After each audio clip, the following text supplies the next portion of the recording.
আজকে এই যে পানি লাউ লইছি, এটা আমি এখন কাটিম।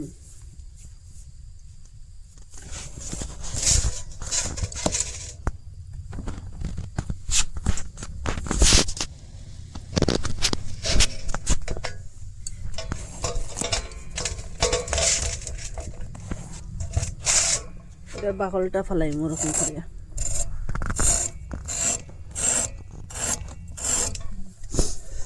ওরকম করে চুলাইলিম আর ওরকম ছোট ছোট পিস করিয়া কাটিম। ওরকম করে কাটিম।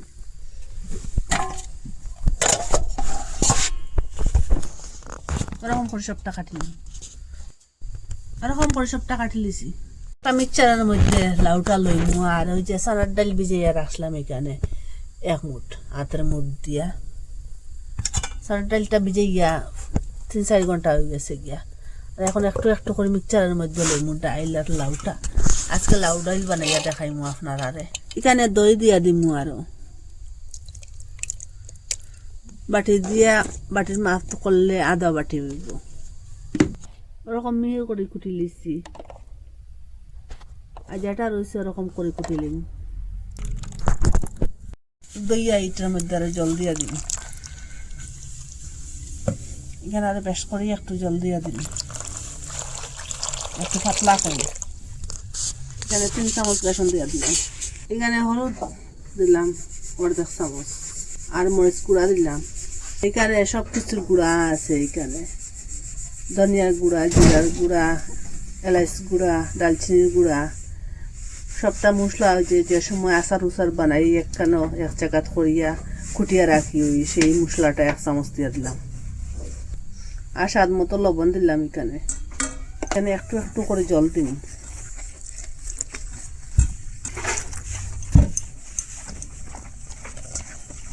ওরকম ঘন করিয়া সব কিছু মিশাইয়া এটা এখন রেস্টে রাখি দিন। এখানে তেলের বদলে আমি ঘি দিয়া দিলাম। আপনার কাছে ঘি থাকলে দিবা, ঘিটা দিলে স্বাদটা বাড়িব, আর না থাকলে তেল দিলে হইব। এখানে 1 চামচ ঘি দিলাম। এখানে ধনিয়া দিলাম, পেঁচি দিয়া দিলাম, জিরা দিলাম, এলাচ আর দালচিনি আর গোলমরিচ দিয়া দিলাম। এখানে কালো জিরা দিয়া দিলাম। এখানে হলুদ গুঁড়া দিন, আর যে মরিচ গুঁড়া, আর এখানে সব কিছুর যে গুঁড়া এটা এখন দিয়ে দিন। এটা মিশাই খুব ভালো করে। এটা একটু ঘন হয়ে গেছে, আর একটু জল দেওয়া লাগবে। এবং কড়াইয়ের মধ্যে ডালিয়ে দিই।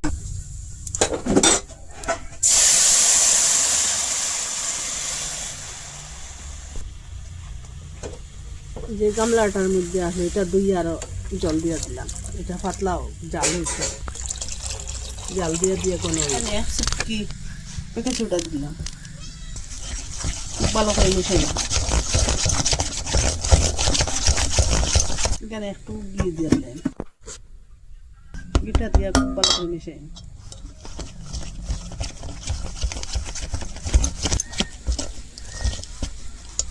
তেল দিলাম। আগুনটা লো মিডিয়ামে রাখলাম। নিচে দিয়ে জ্বলে যাব গিয়া একটু একটু করিয়া দিন। এখন ওরকম গুল গুল করিয়া দিন,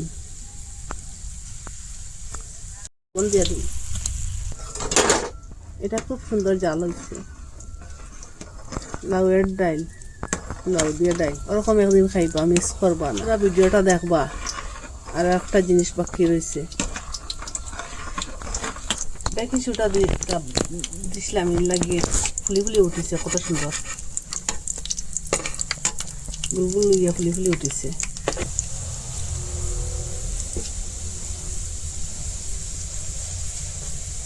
আপনারা চাইলে বেশি তেল দিয়ে বাজিতে পারেন। তেলটা কি উঠাই নিন, তেলটা জুড়ে জুড়ে উঠাই নিন। একটা গামলার মধ্যে রাখলাম। করে বুলি গেছি আদা, এখন আদা দিয়ে দিলাম। আপনারা তেলের মধ্যে আদাটা দিয়ে দিলাইবা। বড়াটা ওরকম করিয়া বাজি লিছি। এখন দিলাম ডালের মধ্যে। এখন এটা জাল দিব আরো 2 মিনিটের মতো। এটা ঘন হয়ে গেছে গিয়া, আর একটু ঘন হইব। দিয়ে দিলাম। এটা গড়ের পনির।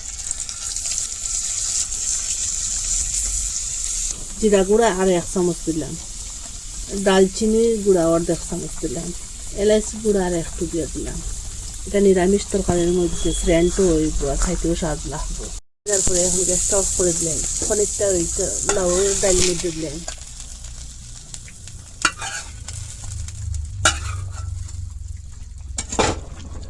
ফুটা ফুটা জাল হয়ে গেছে, খুব সুন্দর একটা কালারও আইছে, সেন্টটাও খুব সুন্দর হয়েছে।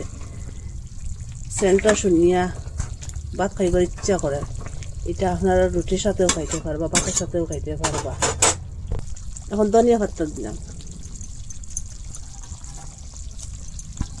সেন্ট প্যানের মধ্যে আবার ঘি দিয়ে দিলাম আর 1 চামচের মতো। ঘির মধ্যে শুকনা কারি পাতা দিলাম।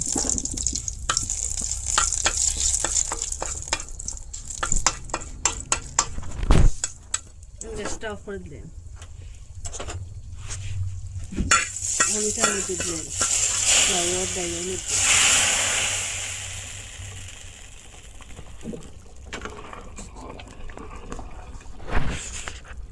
এটা দিলে আরো স্বাদ বাড়ে। গ্যাসটা অফ করে দিলে আপনারা তো কত লাউ তরকারি বানাইয়া খাইছেন, লাউ দিয়ে ওরকম ডাইল একদিন বানাইয়া খাইবা। এত স্বাদ লাউয়ের ডাইলটা, আপনারা যে কি বলবো, আপনারা না দেখলে না বিশ্বাস করতে পারতাম না লাউ দিয়ে যে ডাইল বানানো যায়। আপনারা কইতে কি দেখরা, ভালো লাগলে লাইক কমেন্ট শেয়ার সাবস্ক্রাইব করবা। আর আজকের ভিডিও এখানে শেষ, নতুন একটা ভিডিও নিয়ে ফিরে আসবো বন্ধুরা।